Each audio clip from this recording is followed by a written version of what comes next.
we're excited to bring in CBS Sports basketball writer Cameron Salerno and a couple of top five picks making their debuts on Saturday. That also includes Ace Bailey and the Jazz facing the team who, if I recall, he had no desire to work out for in the pre-draft process, the Sixers. But Cameron, what will you be looking for in this one? Yeah, I mean, I've written probably 20 stories about Ace Bailey in the last 2 weeks. So just his pre-draft process was really just phenomenal. I mean, as far as, really just he canceled the workout with the 76ers. He also said, his agent apparently said, hey, we're not going to go to a certain team in the top five. It wasn't reported on what team that was. I mean, you could probably connect the dots and figure it out.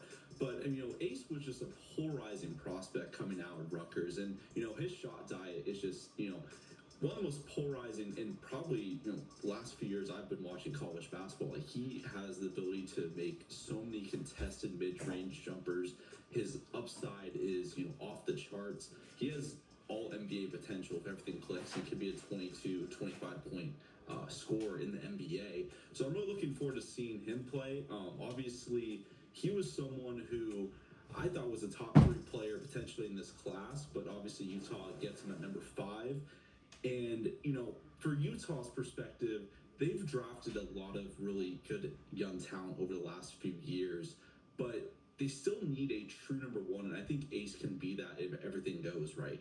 Absolutely. You talk about his upside. We'll get to see a small glimpse of that this weekend. But as for the Sixers, who eventually selected with that 3rd overall pick, VJ Edgecombe, he's already receiving rave reviews and has been viewed as one of the more athletic players in this class. It's already a big pickup for a team that's ready with playoff aspirations. But just how do you anticipate the Sixers using him this summer?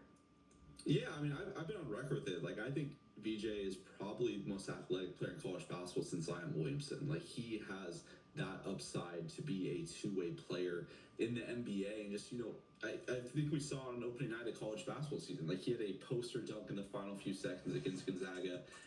It was something that kind of caught wind that you looked up and just his athleticism just pops off the charts. So I'm really looking forward to seeing how that fits next to Tyrese Maxey and Jared McCain. Obviously, Jared was someone who I thought was on pace to be a potential Rookie of the Year candidate until he got injured and missed the rest of the season.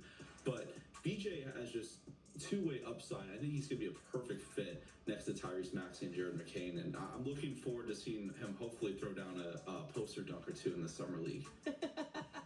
Absolutely, especially kind of like a fluky season for Philly, a big pickup for them right there at the 3rd overall pick. But let's go back to Utah, because in addition to Bailey, who we mentioned, we got a national champ, Walter Clayton Jr., getting set for his rookie season with the Jazz. Clayton, much different than today's, maybe their size guards that we're used to seeing that's taken over the NBA. But what do you anticipate him bringing to Utah? Yeah, Walter Clayton just is a phenomenal guard. I mean, he was the best guard in college basketball this past season. I got to watch him up close and personal when they played in the Sweet 16 in the Elite 8 earlier this spring, and he's just a clutch basketball player. I mean, the reviews he got from his teammates at Florida were just unbelievable. I just think he's a special player. He was someone who was number 14 on my big board, so I thought he was a lottery talent. And so for Utah to get him at 18 is just phenomenal value. And it's funny, when we were doing mock drafts leading up to the actual NBA draft, I think I had Walter Clayton going to Utah at 21, which, obviously Utah traded up to get him. But I think in my first 3 mock drafts, I had Walter Clayton Jr. going to the Jazz because I just thought it'd be a great fit. Utah, has a lot of young pieces, like I said, but none of them really kind of, separate themselves. I mean, Walker Kessler is someone who is, I think, phenomenal talent, but he's been mentioned in trade rumors for the last, ever since he got to Utah. So I think Walter Clayton is going to be really fun to watch. And also, too, it kind of shows how much they believe in him because they, obviously traded Colin Sexton to the Utah Jazz, and Jordan Clarkson got bought out. So there's going to be plenty of point guard minutes available for Walter Clayton. So really looking forward to seeing him in Summer League. I know a lot of people have, drawn comparisons to Steph Curry, which I don't think, all that there, that's a lot of pressure on, a college basketball player coming out. But, I mean, you see it, his shot making just unbelievable. And I'm really looking forward to watching him play. I'm excited to see maybe some of those comparisons maybe start to show themselves. I know Summer League, we're not seeing the real deal. They're not going full force, but I mean, maybe we could see a little glimpse of it. I'm just saying, I would be excited. The Summer League overreactions are so funny because we label people as the greatest basketball player of all time after they drop 25 points in the summer league, where a rookie struggles in the summer league and has a rough showing, and everyone's saying he's a bust already. So yeah, the summer league overreactions are always interesting. So I'm really looking forward to watching Walter. I mean, if you look at Utah's summer league team, like they just have a really interesting roster. Like a lot of those guys are going to be playing serious minutes for Utah's main NBA team this year. Absolutely. And actually piggybacking on that just a bit, because all eyes, there's overreactions galore, but a lot of eyes are going to be on that top 1 through 10 picks in this year's class. But now I want to ask you, maybe who's an under the radar guy that we should keep our eyes on in the Salt Lake City Summer League? So last year, I was on kind of the same segment, and we talked about Jalen Wells, who ended up being someone who really broke out as a rookie. Like, he's someone I covered, actually, when I worked in Sacramento.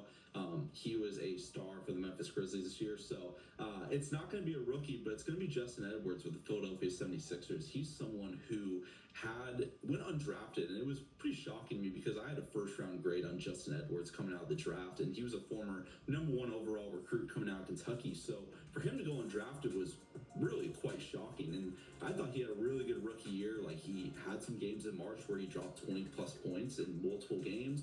He was a key part of Philadelphia's rotation, started multiple games. So I think this is an opportunity for him to kind of shine in second year of Summer League. And I think we see a lot of players who were rookies who have a kind of, a pretty good rookie year, but then they come to the Summer League and they really show out, and they can use it as a springboard for their second year. So really looking forward to watching Justin Edwards. I think he's someone who has breakout potential, not only in the Summer League, but this season as well. Springboard, reps, whatever it might be, it's going to be exciting to see a lot of this young talent take the court. As always, Cameron, we appreciate you stopping by with the insight. Thank you.